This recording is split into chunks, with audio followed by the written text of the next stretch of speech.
Form up, clones! Today, in the fourth video in our Getting Started with Legion series, we're taking the fight to the Clankas. For the rebellion! For Alderaan! Incoming! I'm hit! Stormtrooper! Watch those blasters! Imperial officer, take him out! Sniper, get down! Defeat is unacceptable. Lord Vader will not be pleased. Kenobi, take him down! Get down! Battle droid, knock him down! Grenade! Grenade! We've got droidicas. Take out that destroyer droid. Watch those wrist rockets! That's another one. Dead or alive, I get paid either way. The Confederacy is in control of the command post. Incoming explosive! Take cover! Darth Vader! Watch that lightsaber!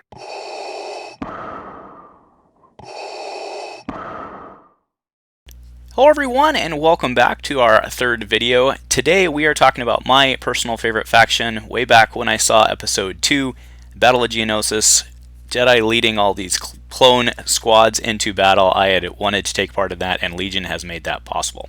The Galactic Republic is a very strong and very fun faction. They are made up of a bunch of strong core units. The clones, not only do they shoot black dice, but they roll red dice, right? So they shoot, as far as core units go, they pretty much roll the best die, and they defend with the best die. So, you know, they're a little more expensive, but they tend to stick around on the table. The clones also work together, the clone troopers specifically work together with synergy. So a clone trooper, this is from the rules, a clone trooper can spend the aim, dodge, and surge tokens of a friendly trooper units at range 1 and in line of sight as if they were their own. So this token sharing has made the clones very strong because they can have, one guy can basically sit and generate tokens and the other guy can shoot and use them, or defend, or they can help each other out based on the various situation. And then let us not, of course, forget that we have the Jedi heroes. We have Obi-Wan Kenobi as a leader, comes in the core set to lead our troops into battle, and we have Anakin Skywalker hitting the shelves here very shortly to help lead our troops into battle. So if we're looking to get into playing the Galactic Republic, I'm going to, of course, as always, recommend starting with a core set. Aside from getting all of the various stuff that we need to start playing, the value of this set is just too strong to ignore. So for the Galactic Republic, we get Obi-Wan Kenobi. He is an exclusive, which you can only get in the core set. We get a Bark Speeder flying around the table. Now do note that in a recent rules change, the compulsory move of the Speeder Bike can actually be taken at the beginning or the end of the action, which gives you a lot more flexibility and has really made these vehicles a lot better on the table. We also get 2 units of Phase 1 Clone Troopers. Again, they're rolling that red die and they're shooting the black die, and they are really quite good, and they have some good heavy weapon options that you can equip them with. The second purchase any Galactic Republic player should make is Sexy Rexy himself, Clone Commander Rex. This guy is just so good. Now you may be asking yourself, well, I get Obi-Wan Kenobi, he's a commander, I have that in the core set. Am I just throwing him away? The truth is, Clone Commander Rex is just that good that you really want to consider him. So he has the Gunslinger trait, which means that after he makes an attack, he can attack again. And that's right, if you look at that, range 1-2, he's rolling 3 red dice, he's defending red, and he has surge to crit. All for 90 points. This guy is just an amazing, amazing commander. In your standard, you can run him and Obi-Wan together, or in your skirmish, you can roll him with the clones on his own. The third purchase I recommend is actually picking up a Phase 1 Clone Troopers upgrade. Now what's really cool about this upgrade is not only is it add-ons to your existing 2 units of Clone Troopers, letting you consider playing them in different ways, but you actually get a unit card itself in this. Now you'll recall we talked about token sharing for the Clone Troopers and how one can generate and the other can use it.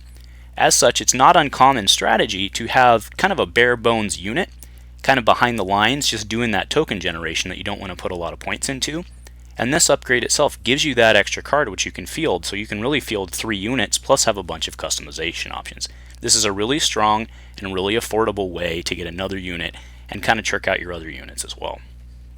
For the fourth purchase, I highly recommend considering the ARC Troopers. So not only is this a value play because you do get 2 Spec Op units out of 1 box, but these guys are also just really, really good. You can see on the cards there, they have a ton of different keywords. They are impervious. They have Scout 2, which means that they can reposition after deployment.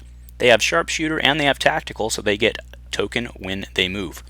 Furthermore, these come with Echo N5s, our good old friends from the Clone Wars, our good old reliable Domino Squad clones who became ARC Troopers themselves. These guys are super cool because they attach in the heavy weapon slot, and they don't have to be attached just to ARC Troopers. You could actually, if you want, attach them as heavy weapons to your Phase 1 or your Phase 2 clones. Aside from being the only special operations unit currently available to Galactic Republic, these ARC troopers are not to be ignored. They are really a force to be reckoned with on the table. For the 5th purchase, I have Phase 2 clone troopers. These guys are head above the Phase 1s. They not only have higher courage, they also have reliable, which means that when they move, you get a surge token, which helps you improve your results. Definitely improvement over our Phase 1s, and if money is no object, you may consider tricking out your army with these guys. However, from a pure value standpoint, the Phase 1s are really still very good, and they have a lot of options with that upgrade pack, so the Phase 2s, even though better, may be something that you consider putting on a buy later list. So we're going to actually look at 2 lists today, and interestingly enough, both of the lists are the same cost using the various things we're going to buy in addition to our Clone Wars core set. So for the skirmish list, I have Captain Rex with Esteemed Leader. Remember, he can pull somebody with him when he moves, so that person automatically can sit there and kind of take some shots for Rex, keeping him alive a little longer. Gave him the jetpacks out of the ARC Troopers so he can fly around the battlefield, and situational awareness. We have 2 squads of Phase 1s, both with an extra man, and one of them is packing the rocket launcher from the upgrade kit. We have 1 group of Phase 2 clone troopers, just with an extra man, and then of course our ARC troopers below, the main squad being led by 5s, and the strike team being led by Sniper Echo. The cost of this list is $99 for the Clone Wars core set, $15 for Rex, and then $35 each for the Phase 2 clones and the ARC troopers, which does bring our total to the highest list we've seen so far at $184, or $165 with the Commando 10 discount. Now let's check out our standard 800 point list, bringing in Obi-Wan on top. So we're going to be running Captain Rex and Obi-Wan together, Obi-Wan tricked out with Force Push. We're going to be running those same 2 squads of Phase 1s, however we've been able to add a DC-15 on to the 2nd squad. In addition, we are adding our Bark Speeder. Our Bark Speeder is going to be flying around the table with its twin laser gunner. Our Phase 2 clones, we're able to add a Phase 2 Mortar Trooper. And our ARC Troopers are the same as before, with Echo leading the strike team and 5s heading up the main squad. Now you will notice the cost of this list is exactly the same, right? All we're doing is just adding the 2 unused units from the core set into our list, adding a couple extra upgrades, and we're ready to roll out and take the fight to the clankers. So the Galactic Republic, or the clones, are really a lot of fun to get on the table. You can surely pick up on my excitement, and that's what's so great about Star Wars Legion, is that whatever you like, you can customize your list to kind of go for whatever you want and whatever makes you happy. So if you have any other questions, please put them in the comments below. Myself or the folks at Gongaii will get back to you, and if nothing else, guys, see you on the table.